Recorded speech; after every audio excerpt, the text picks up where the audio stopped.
ආයුබෝවන් දුවේ පුතේ. අද අපි බලමු 10 ශ්‍රේණිය 4 වෙනි පාඩම යටතේ තියෙන චලිතය පිළිබඳ නිව්ටන් නියම.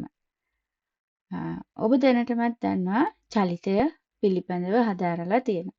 චලිතය පිළිබඳව නිව්ටන් ඉදිරිපත් කර නියම අපි බලමු කෙසේද කියලා.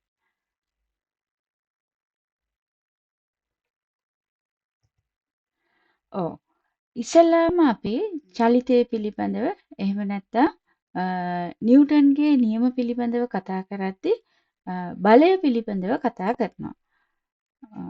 බලයේ ස්වභාවය සහ එහි බලපෑම. අපි බලයක් කියන්නේ ඇදීමක් හෝ තල්ලු කිරීමක්. ඒ වගේම බලයක් යෙදීම මගින් වස්තුවක් මත විවිධ විපර්යාස ඇති වෙනවා. ඔබ දැනටමත් මේක හදාරලා තියෙනවා. වස්තුවකට බලයක් දුන්නහම නිශ්චල වස්තුවක් නම් එය චලනය වෙනවා. චලනය වෙන වස්තුවක් නිශ්චල කිරීමටද හැකි වෙනවා. ඒ වගේම චලනය වෙන වස්තුවක වේගය එහෙම නැත්නම් ප්‍රවේගය වැඩ කර ගැනීමේ හැකියාව තියෙනවා. ඒ වගේම තවත් අවස්ථාවක් තමයි චලනය වෙන වස්තුවක දිශාව වෙනස් කරන්න පුළුවන්. තවත් අවස්ථාවක් ගත්තොත් වස්තුවක හැඩය වෙනස් කරන්න පුළුවන්. අපි මේවා කලින් 9 ශ්‍රේණියේදී උදාහරණ සහිතව සාකච්ඡා කරලා තියෙනවා. හරි. අපි බලමු මේ බලයක් යොදන අවස්ථාවක් පිළිබඳව. ඔබට පේනවා මේ රූප සටහනේ මේ මිනිසා විසින් මේසේ තල්ලු කරනවා. පළවෙනි අවස්ථාවේදී මේ මිනිසා පොඩි බලයක් ලබා දෙනවා. මේසේ චලනය වෙන්නේ නැහැ. ඊට පස්සේ ක්‍රමයෙන් ලබා දෙන වේගය වැඩි කරන විට බලය වැඩි කරන විට මේසේ චලනය වෙනවා. ඇයි මේ අවස්ථාවේ මේසේ චලනය වුණේ නැත්තේ? මේසේ මගින් නැති කරන බලය. එහෙම නැත්නම් මේසේ බර නිසා ඇති වෙලා තියෙන බලයට වඩා අඩු බලයක් තමයි මේ මිනිසා විසින් යොදන්නේ. එම නිසා මේසේ චලනය වෙන්නේ නැහැ. එහෙම නැත්නම් මේසයෙන් ඇති කරන බලයට සමාන බලයක් තමයි මිනිසා විසින් ඇති කරන්නේ. එම නිසා මේසේ චලනය වෙන්නේ නැහැ. හරි. ඒ වගේ අවස්ථාවක්. මේ තියෙන්නේත් ඒ වගේ අවස්ථාවක්. ඔන්න මේ පුද්ගලයා වාහනේ තල්ලු කරනවා. වාහනය මගින් ඇති කරනවා 100යි නිව්ටන් 200ක බලය. ඒ වගේම මේ පුද්ගලයා විසින්නුත් නිව්ටන් 200ක බලයක් ඇති කරනවා. එතකොට මේ ඇති කරන බලයයි වාහනය මගින් ඇති කරන බලයයි මිනිසා විසින් ඇති කරන බලයයි දෙක සමාන වෙනවා. මුළු බලය බිඳුවයි බල දෙක සමාන වෙන නිසා. මේ වගේ බල දෙක සමාන වෙන අවස්ථාවක වස්තුව චලනය වෙන්නේ නැහැ. අපි ඒකට කියනවා සමතුලිත බලය. බැලන්ස් ෆෝස් එකක් කියලා. මේ දීලා තියෙන ආකාරයට යොදන බලය සමානයි ප්‍රතිරෝධී බලයට. මේ සමතුලිත අවස්ථාව නිසා වාහනය චලනය වෙන්නේ නැහැ. හරි. ඊළඟට අපි බලමු මේ අවස්ථාව. මේ අවස්ථාවේදී ඔන්න යොදන බලය නිව්ටන් 210ක් වෙනවා. වාහනය මගින් ඇති කරන බලය නිව්ටන් 200යි.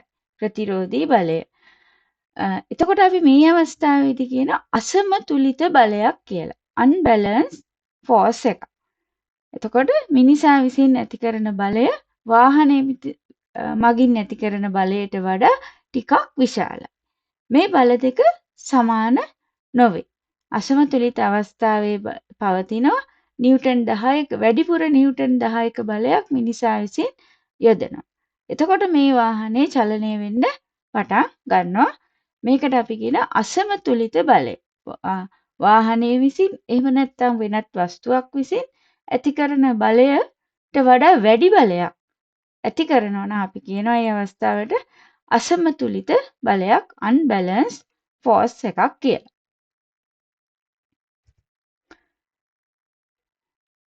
හරි.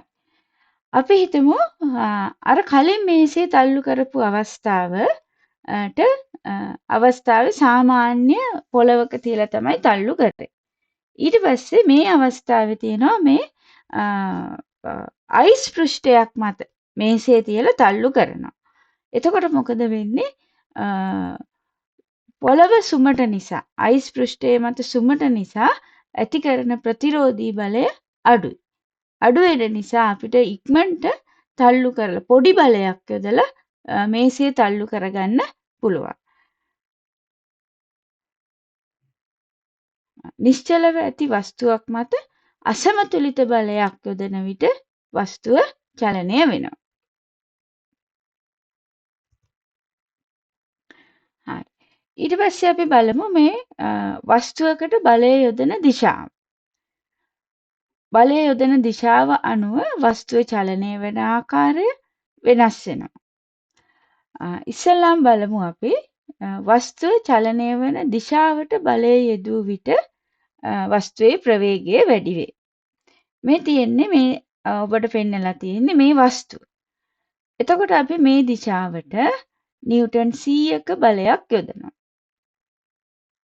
නිව්ටන් 100ක බලයකින් වස්තුව චලනය වෙනවා දැන්. ඊට පස්සේ අපි තව බලයක් තව නිව්ටන් 100ක බලයක් මේ වස්තුවට ලබා දෙනවා. මේ තියෙන චලනය වෙන බලය, මේ තියෙන්නේ අපි ලබා දෙන බලය. එතකොට දැන් මේ වස්තුව මත නිව්ටන් 200ක බලයක් යෙදිලා තියෙනවා. එතකොට මේ දිශාවට චලනය වෙමින් පැවතුණා.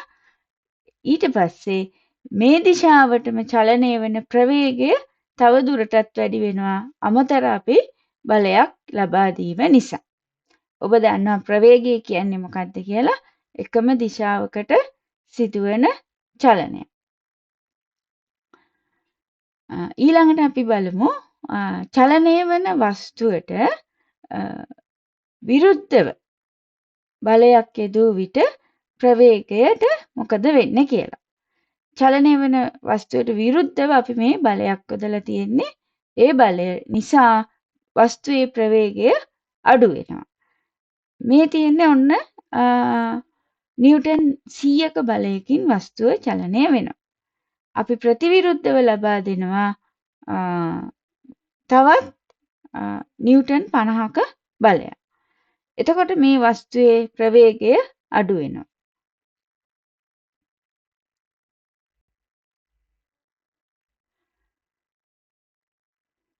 හරි. බලය යෙදීමෙන් ඇතිවන ඵලය. ඵලය කියන්නේ ප්‍රවේගයේ වැඩිවීමක්, ප්‍රවේගයේ අඩුවීමක්, නැත්නම් නිශ්චල වස්තුවක් චලනය වීම, චලනය වෙන වස්තුවක් නිශ්චල වීම, මේ වගේ ඇතිවන ඵලය බලය යොදන දිශාව අනුව වෙනස් වේ.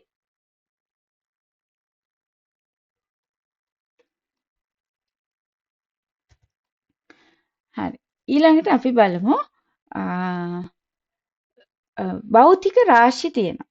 භෞතික රාශි එක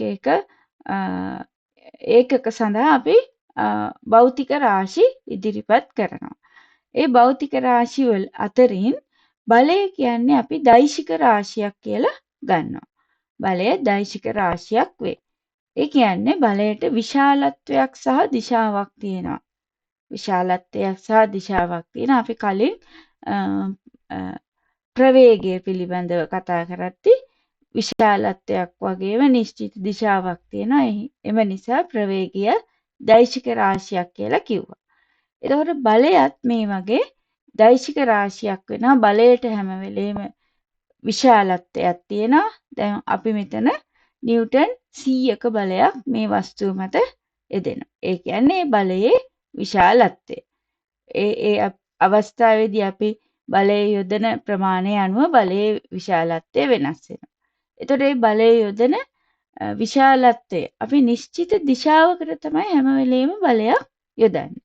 මෙතන නම් අපි මේ දක්වලා තියෙන්නේ මේ දිශාවට, දකුණු දිශාවට තමයි බලය යොදලා තියෙන්නේ. එතකොට බලයේ විශාලත්වය නිව්ටන් 100ක් වෙනවා. බලයේ දිශාව මේ දකුණු දිශාව වෙනවා. ඒ වගේ එක එක අවස්ථාව අනුව දිශාව සහ විශාලත්වය වෙනස් වෙනවා. එතකොට බලය දෛශික රාශියකි. හරි. ඊට පස්සේ අපි බලමු වස්තුවක් මත අපි රූප සටහනක් අදිද්දී වස්තුවක් මත බලය නිරූපණය කරන ආකාරය.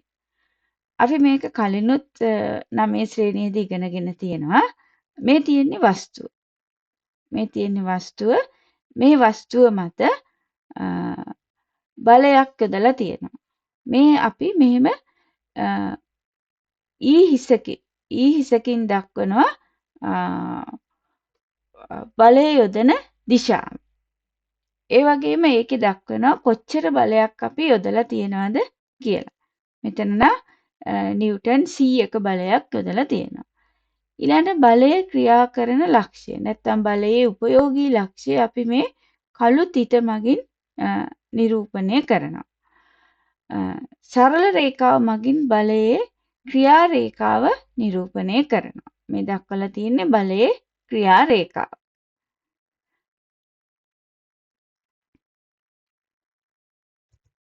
හරි. ඔය වගේ අපි මේ කොටසේදී අපි ඉගෙන ගත්තේ බලය පිළිබඳ මූලික හැඳින්වීම. ඊළඟ වීඩියෝවෙන් අපි බලමු බලය පිළිබඳ නිව්ටන් නියම පිළිබඳව වැඩි දුරට.